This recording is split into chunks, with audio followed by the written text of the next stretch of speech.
Hi there. It's been a crazy couple of weeks. I know I said I was going to record more often. Even some friends have been telling me to do a vlog, record it more often every week or every day. But I think about it, and sometimes I think like I'll probably get people bored with my stories, but all I can tell you is that as much as this world requires it, and and you don't want to be intrusive on people, right? And in my case, like I try to control the God talk, right? It's hard to do it because when you have God in your life, or when you love something, when you love someone, and for somebody to tell you not to talk about them, it's very impossible. It's impossible, right? And it's hard. You come to the point that you even become bitter, because you're forbidden to talk about the love of your life, right? So there's been a few things happening with us. My son, I recorded a message last week that my husband and I went out on a dinner date. He brought me flowers, and it was going to be a nice evening. We're going to spend a nice evening with the boys and stuff. And when we got home, my son was very sick. He was in pain. Anyways, to make the long story short, his appendix got removed. But thank God he's home fine now, and I think about how God works in mysterious ways. We were at the hospital, and when he got there, he said that his pain, out of 10, his pain was in 6. I was like, I think it looks like it hurts a little more, but anyways, it's his body. Within the hour, I'm not kidding you, the pain went up to probably 20. It was really, really hard. And I prayed and I said, Lord, give me the pain, take it away from him. Because I guess as moms, that's what you want to do. You want to avoid the pain, your kids going through the pain or any suffering, right?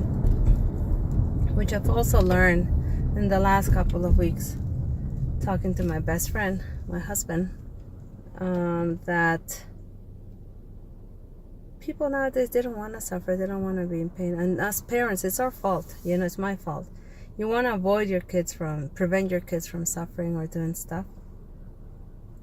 And we don't grow up like that, I mean, it's good. It's good to have some suffering. It's good to have some pain. It's good to have difficulties every now and then. Why? Because that way you learn to appreciate it. And that's why, like, we parents nowadays, a lot of us say, oh, these kids nowadays, they don't appreciate anything, because a lot of times, I think during the time that I came to Canada, a lot of people were migrating, and then you grew up with the sense, your parents brought you up saying, I don't want you to go with what I went through, and then you grow up saying, I don't want you to go with what I went through, right? And then we prevent our kids from doing all these things. And anyways, I just think overall, we're called to suffer anyways. Jesus suffered, right? So why would we want to avoid that? Which we do want to avoid, of course. But we need the suffering in our life. It makes us stronger. It makes us stronger. It gives us endurance and perseverance, right? There's a part of the Bible that it says that I can't remember right now, but I believe it's from the letter of Paul to the Corinthians. And if you find it, write it on the message on the bottom. Make a comment, But so anyways, waiting at the hospital for my son. I'm going to have to wear my glasses because it's very sunny up there. So sorry about that. So we were waiting, and I didn't know what to do. My husband and I, we felt so helpless, seeing our son like that. I kept on telling my husband, come on, you got to say something. So out of nowhere, this man comes from one of the doors, and he approaches me and he says, what's going on? And I said, they won't see him, like he's in so much pain. And he said, what? Then they said they're making him wait. I said, he's in so much pain. And my son was like, in a lot of pain. he went into the emergency department. I don't know what he said. The nurse came out and brought him in. The doctor put him in a stretcher and stuff. And he was like rolling in bed, you know. And as soon as the doctor saw him, prescribed him some medication, told the nurse to get him for ultrasound. That's more likely to be appendicitis. You know, we're so worried. And then he said that they said they were going to go for surgery. And in the morning, the next day in the morning, my husband's cousins show up. They work at the hospital. And they said, you know, why are they making him wait so long? We're like, we don't know. Well, there's obviously priorities in the hospital, right, for them to take people that with an urgency. But we were asking around saying, like, okay, meanwhile we wait, what's happening inside of his system, right? Because, you know, the appendix could rupture. Anyways, I don't know what they did. And they came back to tell us that the surgery, he was going to be called for surgery within the hour to 3 maximum. And that's what happened. And guess what? He was called for surgery right at 3 p.m. The surgery started at 3 p.m. on the Saturday. Like, how beautiful is that, right? I mean, if you think God ways, you know, that's divine mercy time. That's the Lord's time. And why am I telling you this? I'm telling you this so you can see that how God is in everything, and we need to see God in everything we do. Okay? Look, they weren't seeing him. The doctor and nurse came out. Oh, and the doctor or nurse, I still don't know what it is, but he was my next door neighbor, and I didn't even recognize him. My husband said, "That's our neighbor." I'm like, "What?" He goes, "Yeah, that's our neighbor. He works here." I was like, "Oh my God." And then the Lord sends his cousins. Like the Lord had it in control all the time, sending people all the time to take care of him, to make sure that his son was doing well, that his son was taken care of, that his son was not being neglected. Saying to us, you know what, I got this, guys. I got it under control. So then for the surgery, usually the doctor, you know, meets you after the surgery and tells you how it went. But right off the bat, they told us, if you're expecting the doctor to come and see you, he won't. He's very busy. He's got many surgeries coming lined up. And he won't be able to talk to you. You're just going to have to follow up later, or maybe the nurse. We're like, what? So, you know, we left him to go for surgery. We got into prayer, started doing my rosary and all that. And half an hour later, I get a phone call. It's my husband's cousin. And I was praying, I was saying, Lord, you know, somehow, for somebody to communicate to us what's going on. And she calls me and she says, Karina, don't worry about it. They're not letting anybody in, of course. He's in recovery. And you won't be able to speak to the doctor, but I saw him, I asked him, I told him he's my nephew. And I'm with him right now at the recovery room. There's 2 nurses by his side. 2 by his side. To me, those was 2 angels watching over my son. And his cousin, my husband's cousin that was there, and she says, everything is under control, everything is good, and he'll be upstairs in his room within the hour. So with all of this, I saw God's hand in everything, you know. And before all of this started, I was in the chapel and I said, Lord, just do anything, something, so I can hear from this person that I love very much, you know, just anything, you know, a text, a message, you know. And that's why you have to be careful what you pray for. And I'm not saying the Lord, you know, like, I'm not ungrateful to him and everything, or I'm not saying it's my fault, or I don't know, just God works in mysterious ways, right? When things are bound to happen, they happen anyways. So anyhow, this happens to my son the next day, or that same day, I'm not sure. I think the next day on the Saturday. Yes, the next day on the Saturday, I get a text, and it's from this person that I love, asking about my son. And I thank God for that. Then at the same time, I felt bad because I said, you know, and I felt like God was, you know what, sometimes things have to happen for other things to happen, right? As I was listening to a talk, and it said, while God is working with this hand, he's also working with this hand to make things happen, all for his glory, all for him, for us to see that he's amongst us. And I was happy, honestly, at peace, you know, like it just gave me this inner peace. And that through my son's suffering, I was able to, you know, touch base with this beautiful person that I love very much, to hear from them, you know. And so it was really nice. It was really nice. So I pray to God, and I'm always thankful for everything. Sometimes you don't get everything in life, but when you get a little taste of heaven, you know, you gotta enjoy it, right? And give credit to God. Never get credit on your own. Give it to God.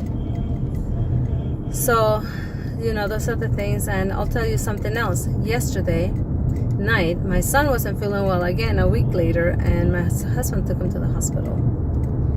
And I got on my knees with my other son, because I have 3 sons. Thank be to God. They're amazing. We're so proud of them.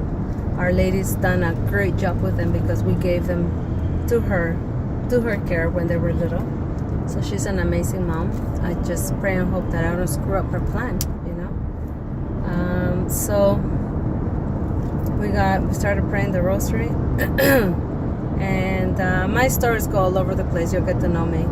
There's this poor children in Peru that I've been wanting to help for so long, and I'm not able to, you know. And I let people know. So there's a person helping us. We're trying to organize like a fundraiser dinner, so we can send them some money. So these poor kids in Peru, there's a priest that has taken it upon him to feed 120 kids, but he needs the money. So the deal is that the kids go to school, they do good, and they come to the diner to get fed. So I think it's a great bargain. So the kids are doing that, but because of shortage of money, lack of means, it's a very rural area in Peru, in the mountains of Peru, very poor, that the poor are helping the poor. It's incredible to see. So I spoke to him, and it's been 2 months that the diner's been closed because of no money. So I don't know what to do. Like, I wish I could just say, like, here, have all this money and let's build a good diner and let's feed them. They feel them. They get fed fillers, to be honest with you. Every now and then they get like the nice stuff like chicken and meat or fish, right? But they get lentils, which is not a bad thing, but I wish that we could get more. So anyhow, they've had the diner closed because they have no money. So I prayed yesterday. I'm like, Lord, please, you know, help us with the business, you know, help us bless my kids. And I asked for my kids. I asked for a whole bunch of people. I asked for the love, reconciliation, and compassion between families and siblings and relatives in the world in general, right? Because we all go through that. So I'm praying for this, and then I pray for the kids too. So this morning I get a phone call at 9 a.m. from this lady who's wants to help me promote my business, and for free. I was like, wow. Then we keep on talking. I felt like I was talking to an angel, to a buddy, like to a good friend. And so we keep on talking, and I tell her about this. I'm like, oh, you're an answer to my prayers. And I said, just yesterday I was praying for this and that. And then I mentioned about the kids too. She's like, what? And she got emotional. She says that one of her weak spots is children going hungry, and that she could help somehow, she will do anything, because she grew up in a neighborhood where kids were very poor, with the exception of her family. So when it comes down to children being hungry, like, it breaks her heart. So she reassured me that she was gonna help me somehow help these kids. What's gonna happen after this, I don't know. But I just thought I'd share with you, because God is everywhere, guys. God is so incredible. He's so good. And now in these times that we're living in, you have to absolutely see God in everything. There's absolutely no way. Nothing happens if He doesn't allow it. Nothing happens, you know. And whatever happens to us is for the good of His children, for your own good, for the best of you. You just have to figure out where He wants to take you with this, what His plan of action is, and just be that gentle dove, that gentle sheep that lets his shepherd take them to where it's good for them. Just let the Spirit move you. Be submissive to His Spirit. I'm not saying that I'm not perfect. Nobody is. Our Lord is perfect. But when you allow Him and you see Him and you feel Him, it's like a deep breath of fresh air. Like, so good. And you feel Him. You feel His presence. So I hope I do more. I don't want to bore you. And see God in everything. In everything. Even in your sufferings. He says, ask and you shall receive. Are you not getting? How are you asking? How are you asking? Are you demanding? We gotta learn to ask too. And wait. And be patient.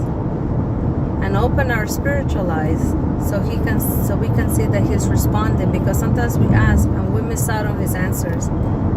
He could be like, hey, I'm here, guys. I'm responding to you, and we don't see it. So if you're gonna ask, look with your spiritual eyes so you can keep an eye when He's answering. Talk to your guardian angel. He will help you. Anyhow, I'm gonna go now. I'm going to work. I love what I do, and my life has had ups and downs, and I know it will continue to have ups and downs, because that's just how life is, guys. You can't expect for your life to be up all the time. I always compare it to a roller coaster. So I love my life. Many times I haven't, but I know that God has a greater plan. Just trying to figure it out. That's the thing. So look for God in everything you do. Be thankful for everything that happens. Learn to ask properly of others, of God. Remember that life goes around, and you receive what you get, right? What you give. So what goes around comes around, and you reap what you sow. So if you're asking for certain things, why am I saying all of this? Like, Karina's going all over the place, because sometimes we complain, right? And we look at others. I am one to look at others all the time, because sometimes people meet me and they're like, oh, Karina, this and that. But once I think, like, when people get to know me, once you get to know the real me, I don't think I'm nice. Like, I'm moody and I have my days, and I guess you would just call me like the regular human being that has, everybody's got their weak spots. I have tons. Everybody has a mood. I have lots. Everybody has a temper. I am one. But if it wasn't with God, I don't know where all of that would be. It would be like out of control. He's tamed it, thank God. And I'm working on controlling many things with Him, allowing Him to do it. So, like I said, you reap what you sow. Or you sow what you reap. You reap what you sow. So if you're asking and wondering, why is my life this way? Why is so and so that way? And blah blah blah. Take a look at yourself first.